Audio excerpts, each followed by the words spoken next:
regardless of what position we have in life, it shows us how determined we are and the kind of leader that we will be in that moment.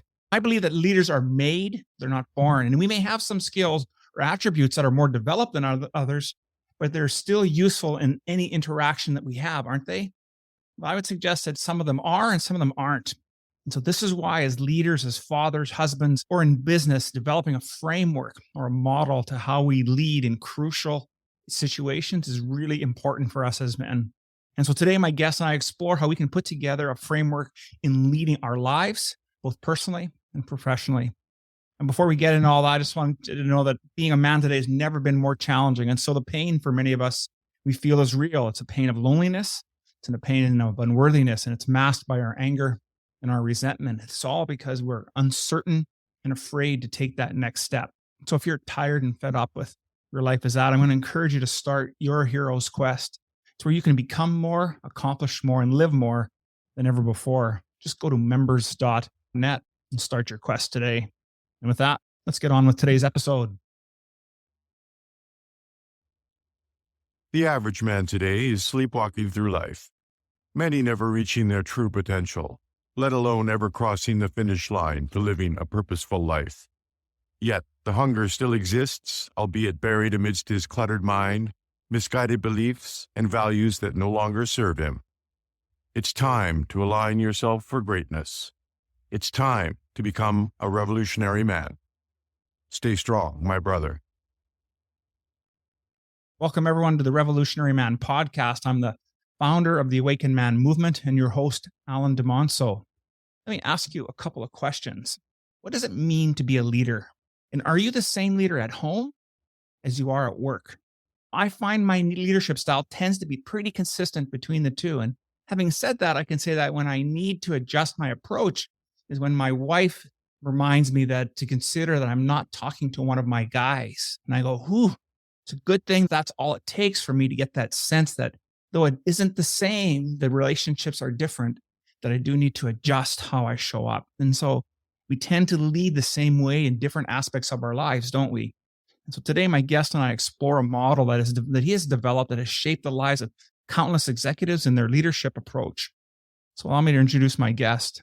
Ed Temple is a dedicated servant and value-based leader, and he's exemplified by his role as the president of the International Coaching Federation Calgary chapter, a social innovator, and having launched the Social Enterprise Accelerator Development System. It's called SEEDS. It's a great program, which has developed over 400 charitable leaders with coaching skills and is on the board chair actually for Cause Canada. It's an organization that's committed to the extremely poor and overcoming barriers to health, education, and medical support. And he's a dynamic and exceptional coach with deep passion for unlocking the individual potential through both personal and professional growth. And I'm telling you, I can't wait to get into this conversation with Ed. Ed, welcome to the show, brother. How are things, my friend? Oh, very well. Thank you so much for having me. I'm looking forward to this conversation, being a follower of what you're doing and some of the conversations that you're facilitating. So really honored to be one of your guests. So thanks for having me. Yeah, I'm really proud to have you on the show. I think it's an area that we don't get a lot of work in here.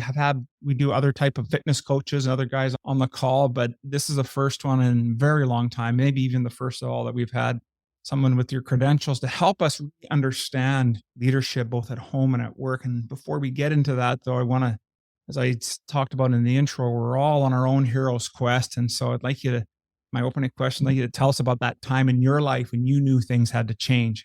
What did you do about that? And how did that experience shape you into the man you are today and the work that you're doing? Yeah, thanks. And I appreciate that language of a hero's quest, as I use that a lot with my clients. And that's kind of part of the belief I bring into it. So I appreciate that you use that same language, right? I talk about a hero's journey and the fact that everybody's on their own journey and only you can be the hero of your story. And so a lot of what coaching is really helping people uncover that and discover who they are and who is the hero they need to become on their journey. And I think we all have stories and examples of that. I was thinking about that. One of my early ones was when I was in high school, having met some success in sports and really loving sport and wanting to pursue the path of becoming a professional athlete, and also being confronted with the reality that I don't know if I had it in me physically. I had a coach that gave me feedback that said he compared me to the rest of the team around if only everybody worked like Ed. And then he pointed out, Ed doesn't have those fast twitch muscles like a lot of you elite athletes. And he's saying, I'm not an elite athlete, but I work really hard. And that was a really good, honest feedback moment. But what became of it, we were very successful. And I remember going to the Senior Bowl and trying out for a junior team and having great success, knowing I could keep going with that. But I also had seen my limitations. I had seen where this is going to go and probably as far as I could take it.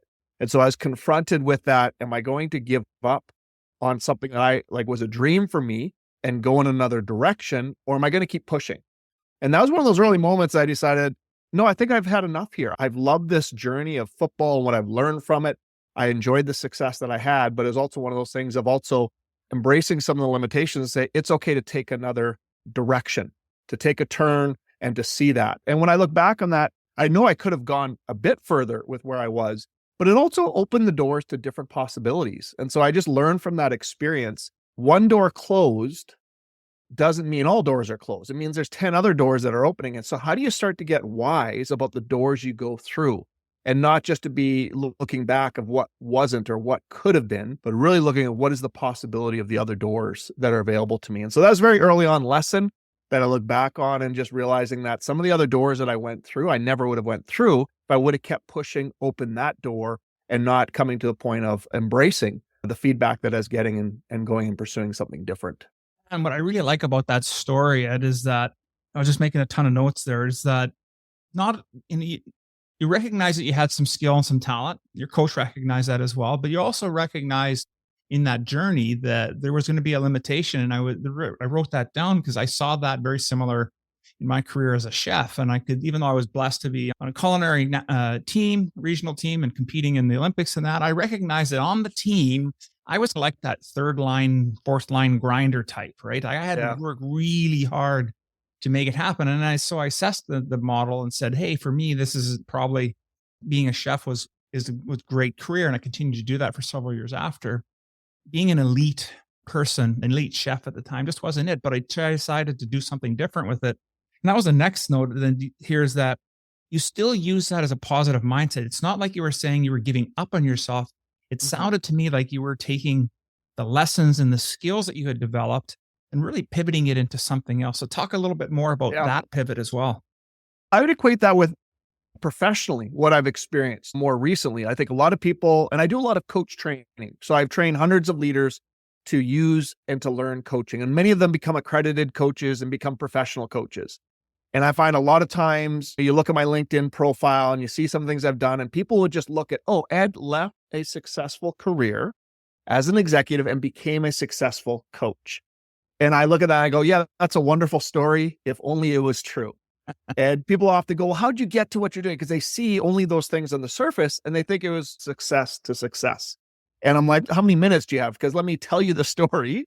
And I don't know if there's anything about my story about following it, because it's not a model to follow. It's just the story that I've lived. But I have learned over time is, again, it's that closed door. A closed door doesn't mean it's the end. It means there's other doors. How do you find those other doors to open? And so more recently, as I left one career to become a coach, was I actually failed at 3 other things trying to become them. It wasn't a coach that I was trying to do, is something different. So I tried to acquire a company. I lost out with another competitor. People that I knew, I was internal to that company, is a great opportunity, but I didn't get it. And so at the end of the day, I had to go, what am I going to do with that? I stayed with the company. I was able to help them pivot through a very big transition and help the new owners become successful. I felt very good about that, but that was a closed door where I didn't get it, but I kept coaching.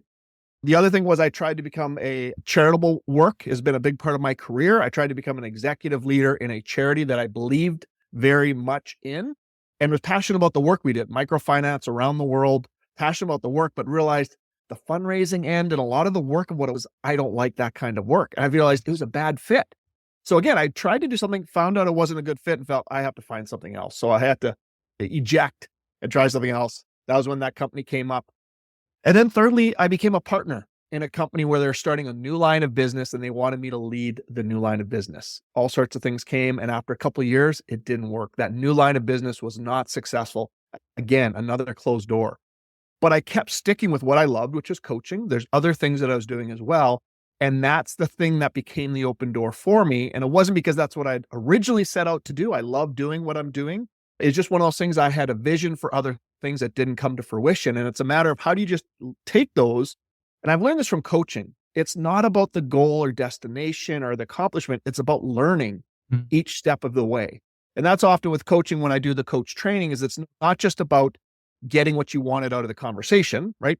Accomplishing something or getting some action steps. It's about learning and growing first and then doing those other things. So I've really learned to say every opportunity in life is an opportunity to learn and grow. And sometimes it's out of successes that you learn and grow. And sometimes it's not successes. It's a matter of looking at all of them. They're all part of that hero's quest of becoming something new, becoming your best version of yourself. And your best version of yourself is not just the victories and the Super Bowls and all those great accomplishments. And every great championship team and every great athlete or whoever you have as a hero or a model in your life, they all have those stories of things they try that didn't work out. And it's through developing that resiliency and courage that you eventually do get to those successes in life as well. Yeah, I completely agree with that. I was just making a note here to, really in my interpretation of what you're saying is in each of those scenarios, you were leaning in towards a skill that you had developed. Maybe you hadn't recognized it at the time or maybe even articulated it, but it was about coaching and leading people. And that as you went through each of these scenarios and they didn't have the success that you had hoped for, there was still all of that learning, all that nurturing that you got from it. And I think that's part of the challenge with guys. Sometimes we have this mindset as men, at least in some of the work that I do with men, is that if we just don't have it all together, we're really nervous about leaning in and trying to do that. And I think that's unfortunate because it's in the leaning in and stumbling and picking yourself up and stumbling and picking yourself up that we truly have some growth opportunities. And yes, you learn when things go well, but you sure learn a lot, man, when things aren't happening, right? And how things to do and maybe not do or to tweak. And that's what I really admire about what you're saying is that it's about having the right mindset and continuing to develop that. Thinking of us as fathers as well, says, how would you balance as a father, balance between your personal life and professional commitments, especially when you have such a high demand on coaching leaders or coaching individuals? Yeah, and that's a great question. And I often say this is I think I had it much more figured out when my kids were younger. It was a different environment. My kids are all teens now. So I have 3 teens and I say, I don't think I have anything figured out now, but when they're younger is a little simpler, but I'm still on that learning journey of how to figure that out. Of what does it look to transition from, I'd say when kids pre 12 to 14, they look to their parents very differently. And after they come to that point, 12 to 14, there's been some great things written about how you can't then correct or tell kids what to do. They have their values. What you could do is reiterate and build on the values that they already have. Up to 12, you get to instill values, you get to teach, you get to educate, you get to model and lead, and they follow in a particular way. But once they start to form that identity themselves, you have the chance to challenge it, to reiterate it, help them connect with what their values are becoming, and really shape it in a different way. So I see the journey of parenting is you have to, in a sense, reinvent yourself. You have to look at it differently of what it looks like to parent teens looks very different. Same thing with as they become young adults. My son is 19 now, and we talk often about adulting is hard. And I don't have all the answers to adulting. I've said to him before, one day you'll realize your dad is just a boy in an old man's body. You'll get it. And I go, I get that about my dad. Now I realize I thought my dad had all the answers. And I realized, no, he was still trying to figure out life too. Yeah. And that's part of the journey is that you expect that people like parents have all those answers. And so it requires that ability to reflect and learn and grow. So I've had some recent conversations with my kids about how to receive feedback. So I take what I do professionally when I can into the home and it's applicable and they're receptive. It doesn't always work, but I try that at times. And that can be really helpful. And at the same time, there's that modeling of, I don't have all the answers. I'm still on a journey of growth as well. And so that also takes that humility of, you know what? I wasn't my best yesterday. That was not a good response that you got from me. And being able to go back and have those conversations and say, I'm still trying to figure this stuff out as well. And so that idea of being vulnerable, of we're all on that journey. I think that's a big part of modeling to our kids is how are they become the best version of themselves. And we're here to help partner and be friends with that and be a parent role. Yeah. But what it's going to look is going to look different throughout life as you age and as you go through different seasons. So how do we have a good relationship where we can support and help each other. Some of the most profound conversations I've had was after I'd gone through coach training and I learned to become receptive to reflect and to grow in that prioritization. And I've told my son this many times. He was about 7 years old and I came home from work one day and this is that balancing. And I wasn't doing a good job of balancing. And he said, how come work gets the good daddy and we get the grouchy daddy? Ooh. Oh boy, did that cut me deep. And that was that feedback in the moment. And I know at the moment, because he's a sensitive, kind kid, I could very easily put that off and talk him into, oh no, you're not really seeing it right. That's not true. I'm not always grouchy. Like I could make excuses. Yeah. But in that moment, that just really cut me deep. And I was like, okay, there's something wrong here. And what's wrong is not the observation from my son. What's wrong is how I'm showing up at home. And I realized I go to work and I do what I do. And it's for those people I love and I care for, my family. I had reversed those things. I had prioritized that. And my son innocently made the observation. Similarly, like you said earlier, my partner in life, my wife, Hannah, I think it was the same day I went upstairs and I used to have this habit of, I used to do this deep sigh. And she never said anything for a long time, but it really stressed her out because that was me letting all my stress off from the day out. And it was in that breath. And I remember she just said to me, you know what? That really stresses me when you breathe like that. And what would help is if you just took those breaths in the car before you came inside. I was like, oh, good feedback. Yeah. But that was a really kind of catalytic moment of saying, I got to reverse that. Yeah. Home's first, work second. And if I don't reverse that now, there's going to be a problem. Because at the end of the day, work comes and goes. It's part of who we are. It's a huge part of, I love doing what I do. And it's really important to what I do. It's not all of who I am. And at the end of the day, nobody from work is going to be speaking about the life I lived and the legacy I left behind. It'll be the people that I love and I care and I invested in. And that was just a real wake up call to say, I got to reverse the order of those things. And that's really helped me through it. I'm still ambitious, still doing lots of work, but I just look at it differently around what's happening at home is the paradigm or the framework to look at the rest of life. And work is one of those things that I do and I'm passionate about, but it's not everything. Yeah, no, I hear you totally. And a lot of the work we do here with the Awakened Man and our group mentoring program, the Band of Brothers, is really, I ask guys to really be reflective on themselves and to look first, what we can do, because it's how we're showing up is what's impacting and influencing the things around us. And so if we're not happy with the way things were being received, maybe take consider about how we're showing up. And so I really like that story about with your son being so perceptive at 7 to say that, and then for you to have the courage to not deflect and deny and to actually lean into that. And that's a great lesson for us who are parents and at any age, just 7, the teenagers. My kids are in their late 20s, early 30s now. And sometimes dad's cool again. And sometimes I'm still not sure if they think I know anything. But when we can be more real to them and let them know that, hey, I don't have all the answers, it makes a lot of sense. And the comment of the sigh with your wife as well, just really resonates with me because we forget, we don't know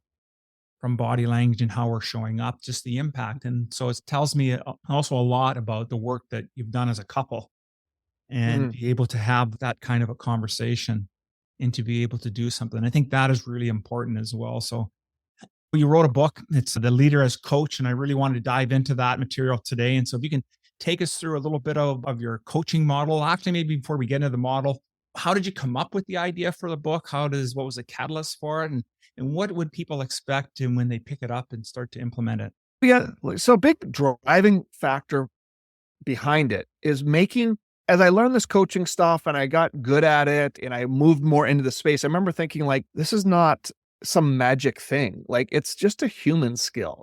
That's like, it's just reminding us about what it means to be human. How do you listen without being judgmental? How do you ask good questions? How do you help people navigate life without shooting on them or telling them what they should be doing? I just realized like, this is something like, it's not special. It's not unique. And I know the work that I do typically as an executive coach who gets paid as an external person, the ROI of that, the return on the investment has to have a certain amount of dollars to justify the expense for it.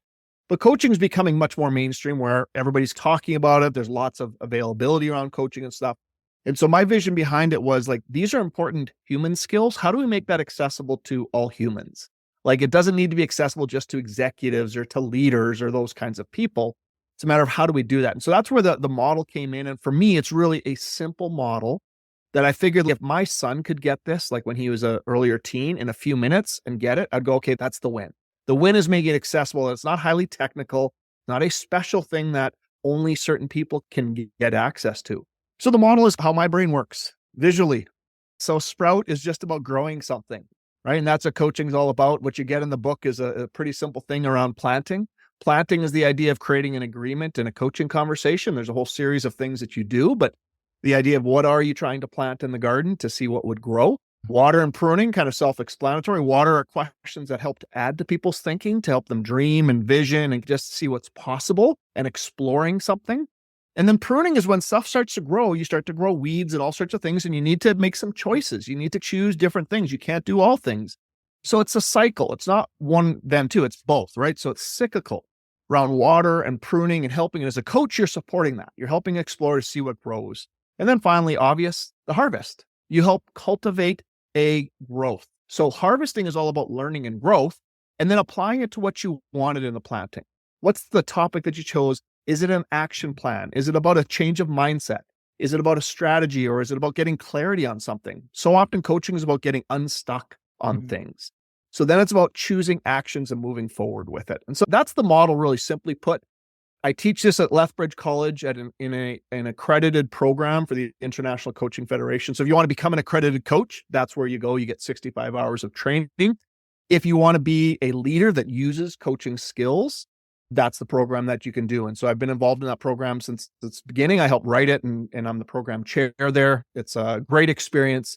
And that's the driver behind the model, the book, again, making it accessible to everyone. And I have a vision, and I'll talk a little bit later about the technology that I'm developing to help make it accessible, but a vision for leaders to use coaching as a key leadership capability. Like there's lots of capabilities you need to have as a leader. I think coaching is the most important one. Yeah, absolutely. I think it is the key. It's what makes everything really run. And in your introduction there, you talk about introduce you as really being a servant leader. And that's one of our core principles here. It's one of the virtues that we practice is what does it mean to be a servant leader, and being able to show up and be there to ask questions, support, similar to what you're talking about in your model. And so I think we're evolving and changing as human beings. Men are evolving and changing. Our identity of how we show up as men is being shaped and changed all the time. And so I can see why as leaders we can struggle. We can struggle on trying to understand how are we showing up. I'm currently reading a book from the Gottman Institute about why we fight. And it's really interesting learning. And I've been catching myself. I have a 45-minute commute between different places. And so I'm listening to this, and I can resonate with some of the action steps that they're having in there. And it makes me think of, we need more stuff like that, like your book, to help us as leaders really understand a simple model, something to help us through those moments of when we have an opportunity to reflect. Why am I showing up this way? What's really going on? And because it is about being stuck and getting unstuck and how we do that. So how has the Sprout model showed up in your personal life? How have you utilized that model to overcome some challenges that you faced? Yeah, so I think it's the regular conversations that are coach-like that help you become reflective around how you're showing up, the challenges that you're facing, and how to navigate through them. One of the things I know, the feedback I got from my wife was when I went through coach training, she saw the difference of how I started to show up differently. And part of it was coaching people. The other part was being coached. I got coached. It created that, I need to get coached on this stuff. I need to figure those things out, and really expecting that from people. And so I've had a lot of really great coaches.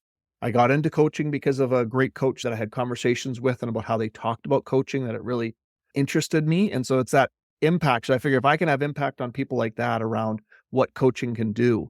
And so I would say that's an easy way, but I'd say the model also just helps with some of the skills of coaching. You don't have to follow the model completely to benefit from coaching skills. I remember I worked on a team and they had some coaching background. They were the most junior person on a team.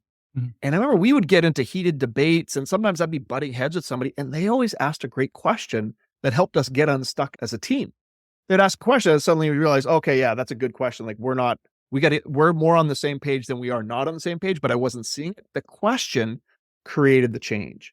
And that's one of the great powerful things about coaching is that just by asking a question, you change people. It's not the answer. It's actually being asked the question. There's a lot of good examples of that is when you ask the question, people start thinking differently before they even answer it. So you can see that on teams with direct reports.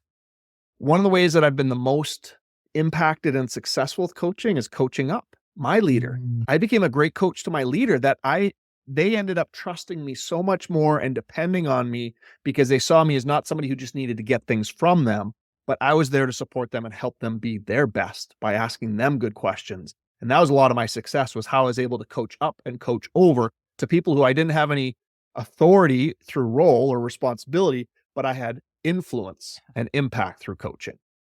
Yeah, I love that. Absolutely. But with the idea of really how we manage ourselves in terms of coaching up and across. And I think it really goes to show how we're truly effective as leaders. And I think that's part of our work to do as well as in our home environments, is to how can we be that same and have that same model in doing that. And so the next thought I had was, you've been coaching so many executives and leaders at different levels of organization, that what are you seeing as today anyways are the most common challenges that leaders are facing today, and how does your model help them address that challenge?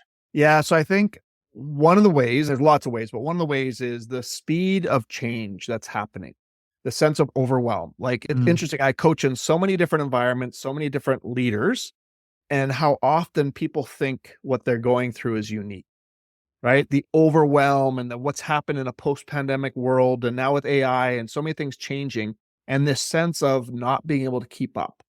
And in coaching, where I find, and again, I don't teach or tell people, but when people discover it through coaching, is it's a change of mindset that it's not about keeping up. It's like the ocean and trying to stop the waves. It's no, you got to get on top of them and ride them. That's the change of mindset, is that you can't keep up. Give up. Don't even try. It's not going to happen, but you can ride it and be effective if you learn how to elevate. And that's the whole thing, is that the idea is not to keep up, because if you're trying to keep up, you're losing. It's the idea to get up above it, because if you're going to keep growing, the challenges will get bigger, not smaller. And if you're having a hard time with the challenge that is today, then you're not going to be able to go to that next challenge and what might be tomorrow. And a lot of that is around beliefs and mindset. And so coaching really is about, where it really leads to, is about beliefs, values, and identity.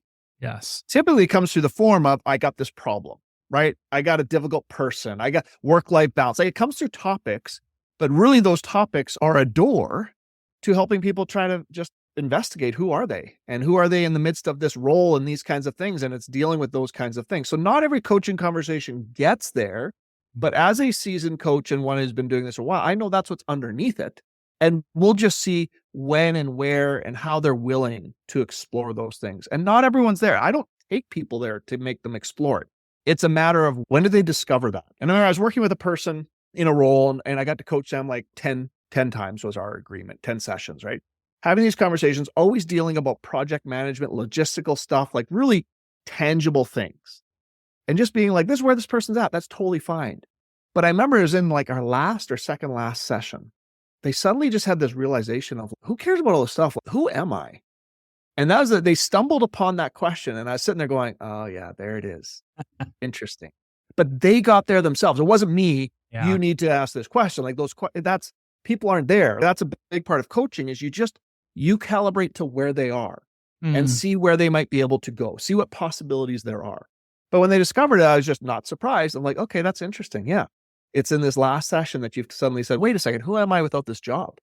Who am I beyond these things and beyond the things that I need to do? Yeah, those things are important, but really asking those questions. And so it's a great opportunity to partner with people to explore those kinds of things, to get to that place of, oh yeah, that's a more profound, that's a deeper question. Maybe that's a question I need to consider a little bit more. What I really like about what you're saying there, Ed, is you're talking about, and throughout our whole conversation today, you just articulated it. It's meeting people where they're at.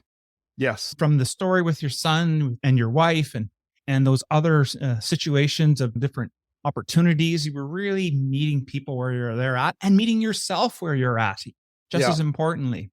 And I think at times as guys, I'm an A-type personality, right? So I'm ready to dive in, and I have to catch myself just to slow down. I'll just take a breath, and trying to get to the end state right away. And so that's what I really appreciate. And I hope listeners are catching that nuance about that happen. Meeting people where they're at is just as powerful in our personal life and in for ourselves. Go ahead. Yeah. And if I could add to that, because you're right, that's in coaching, you really need to let go of where you think people should be or where they could be. You let go of that and you have no judgment. Your job as a coach is to find out where are they and here's a way of attune to that. Everybody is attuned, and we're a tuning fork that needs to find that tune with them. Be there with them and resonate with them. Because there's a thing that happens in that resonance of connecting, of safety and trust, and then discovery happens. So you have to let go of the expectation of where it needs to be. And when you get in tune with somebody, it's powerful. Because here's the reality is like the neuroscience of coaching is that when people go through an aha moment, they have an insight like, oh, I see what's going on. A coach can never give that to a person. I know what it's like to cultivate a conversation where that might happen, but I can't give it to somebody. So I can't give any of my discoveries on my hero's quest, on my journey, to you. You have to discover your own. And it's the questions that opens the door for you to discover it. And so I just have to be patient. I have to be silent. I have to be present. I have to connect because it's through that connection where you feel seen, heard, understood, that suddenly you discover something about yourself. It's a neat little thing that happens, but that's what coaching is all about. And that's the thing is I can't make it happen for you. I can't give it to you. I can't give you my change, even my story. Stories can be inspiring. They can be helpful, but they're somebody else's story. So they don't really create that. It's when you reflect and reassess your own stories, your own hero's journey, that you're able to capture learning from it to go, oh, and so much of it is like, you can look back. This happens a lot. You look back on something that you thought was like a failure or a negative experience in your life. And when you're able to reframe it and reframe it through the lens of, oh, I learned something, and learning was more important than it being, right? When you think of some of the terrible things that happen in our lives, it's not because those were good. No, it's just the fact that, oh, it's an opportunity that I got to learn who I was. Yes. I got to discover what I valued. I discovered what my limitations, what pain was about. And then through that learning, I get to grow. And it's through that mindset that you're able to elevate into a new version of yourself. And that can only happen for that person. I can't make it happen. I can only have my own experiences. But coaching cultivates an atmosphere, a kind of an experience or a space where it's not a coincidence that it keeps happening. Yeah, absolutely. As I'm thinking about the hero's quest and that journey, and that we all, when we're in it, we all come to that point where we meet that sage, that wizard, that person, the mentor to help carry us through. And they're there to help point us towards a direction or a possibility. It's still up to us to be able to either choose to take that or not. And when we can reflect enough and pay attention to what's happening, I think we do a lot of service for ourselves. And so for me, that's what Grogu represents behind me. Right on. I mean, the inner sage, it's our inner sage, that inner wisdom that we all have. But what we all also have is a saboteur, that inner judge that keeps us in the fog of not being able to see who we really are. And so that Grogu represents that. It's not about it's actually about inner wisdom that we want to help tap into. We all have it. And in coaching, what you're helping people is get through the fog to find it for themselves. And how they find it for themselves is unique every time. There's no prescription to it. But coaching does cultivate that to happen regularly. Yeah, absolutely. Completely agree. And I think that's why it's so much more popular today. Men's work has become more and more accepted and popular. And I think it's important as guys that we learn to find that inner guru. And if we need the help, to reach out to folks such as yourselves and your programs, or what we're doing out here in Winnipeg, just to find that place, because life's fulfillment is when we can live to the best of our abilities. And when I see men struggle, which is really the passion for me about doing this work, is to help them get through that phase, that chapter, and to really take the light that was in there that they just can't see yet, and really take advantage of how it can transform their lives. And you know what? I'm sure you've read a ton of books, my friend. What's currently on your nightstand? So I want to respond to what you're saying, if it's Sure. okay. I'll come back to this question if you want, but because something that you're doing that's very important is that the hero's journey is not a solo journey. It happens through connections and community. And that's what coaching to me is, that connection happens with people in relation. And that's why I like the groups that you're putting together and how you're helping, because I don't think we as men are really equipped to do this effectively. We don't naturally do it. And we can talk about whether it's societal or born or whatever. I just don't think we do it really effectively. And so that's one of the things that I'm working on now, which I'm very passionate about moving forward, is around helping people. Particularly right now, what I'm working on is helping young people connect in relationships. And I'm doing it in a bit of a reverse, kind of a paradoxical kind of way. And it's through technology. Yeah. And so it's through technology that I think that we can help us be human again. And so this is, for me, the question of why AI is so important is because when I started to read about it and understand AI, the question that brought to me is, with the introduction of AI and how it's changing our world, the question posed to us is, what does it mean to be human? If AI can do most of what we do, then what does it mean to be a human? And in my book, I actually talk about that. And that's the next book I'm writing, is now why AI will not replace human leaders. Is because as you look in the mirror, here's the thing about AI. AI does really effective coaching. When you have a clear goal and you want to get something out of the conversation, AI does great coaching. It does better coaching than humans now. That's how effective it is. So it's caused me to ask the question, okay, so what do I do as a coach that AI cannot replace? And some of the things that you are facilitating. So the answer is not that unique or profound. You'll know the answer already, but it's things like presence. I can be present to somebody that an AI can't. I can offer silence. And in silence is where transformation happens. So it's being present and silent that people change. I can do that as a coach, and AI can never do it. If an AI is being silent, you think something's wrong with it. The other thing is connection. Yes. Connection is where change happens. That's what you're doing in your groups. And in this work that you're doing is you're helping create a connection, and that's where change happens. It's a human to human connection. It's not a human to AI connection. It's not the same. Just whether it's gaming or your phone or any of those things, there's still a longing to connect. It will never satisfy how we're wired and social to connect. So presence, silence, connection, those are all the things that for me as a coach, I go, oh, that's the heavy lifting of coaching. That's the part I have to be really attuned to and really good at, because the reality is AI can do a lot of it. And so what I've created now in my Coach with Sprout app is an AI coach. Enzo coaches you. You will see what it does. You'll see how it does, and it helps you get unstuck on relationships. When you feel you need to connect and you're just not sure how to do it, and it's helping us, what it's meant to do is bring us back to connecting with people. So you can talk to that difficult employee. So you can go and have a conversation with your sibling that you've been avoiding, whether you can have an argument with one of your parents or whatever it might be, the people where you feel unstuck. It's all the conversations that you need to have before you go to a therapist. The therapist is, maybe at some point, but how much more do we need to learn about how to have effective conversations where we just connect, we talk about our values, we talk about our perspective and those things, and we don't avoid relationships. And I think technology is a perfect kind of black hole that just helps us avoid connecting with people. And that's where I think this is leading me, is to help people reconnect, because it is a lost art form. That's why what you're doing is so important, is connecting in relationships is we're losing some of the simple things of how we used to do it, whether it's through sports or the local church or different kind of community hubs. Those more and more are becoming technology driven or disappearing, that we're losing that ability to connect like we used to. Yeah, it makes complete sense. And that's absolutely true.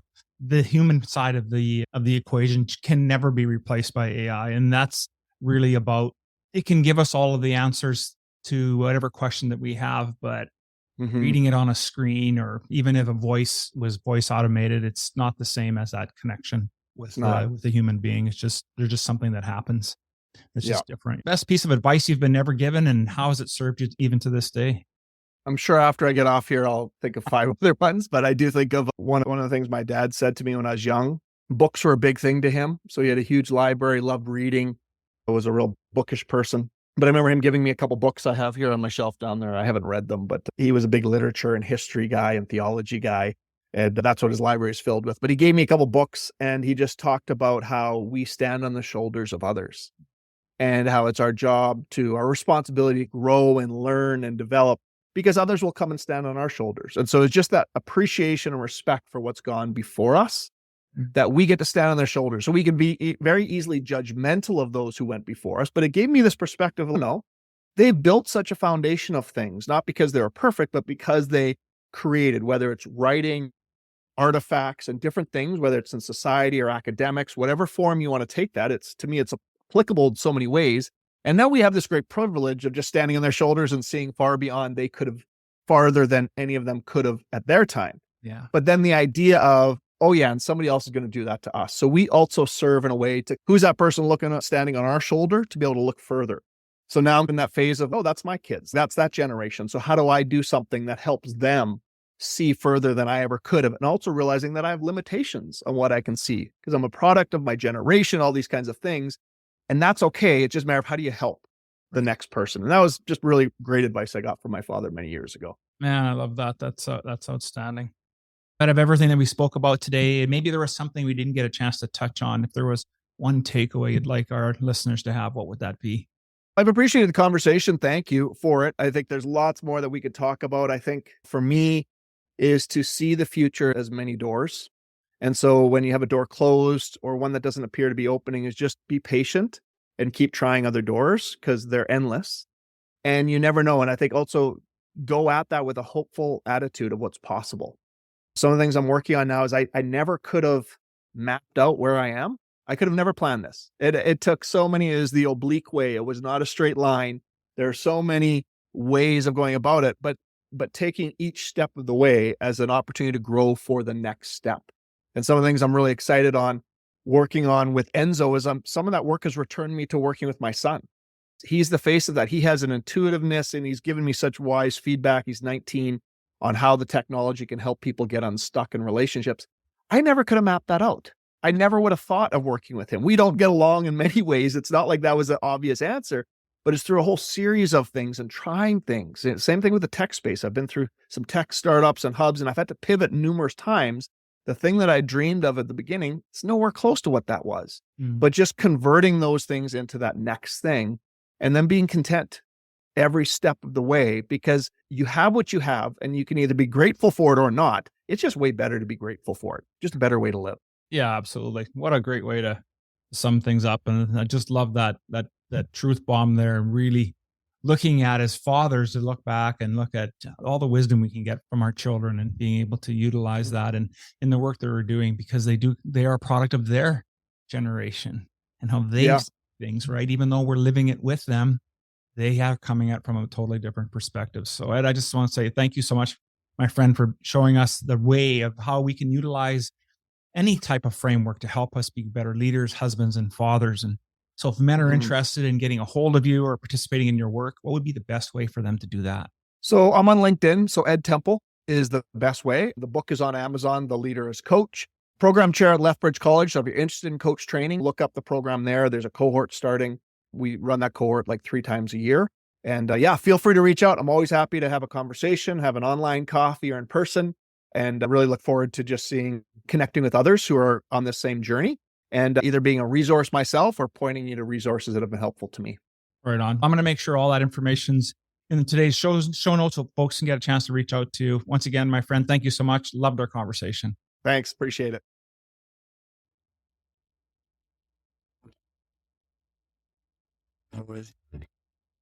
Thank you for listening to the Revolutionary Man podcast. Are you ready to own your destiny? To become more the man you are destined to be? Join the brotherhood that is the Awakened Man at theawakenedman.net and start forging a new destiny today.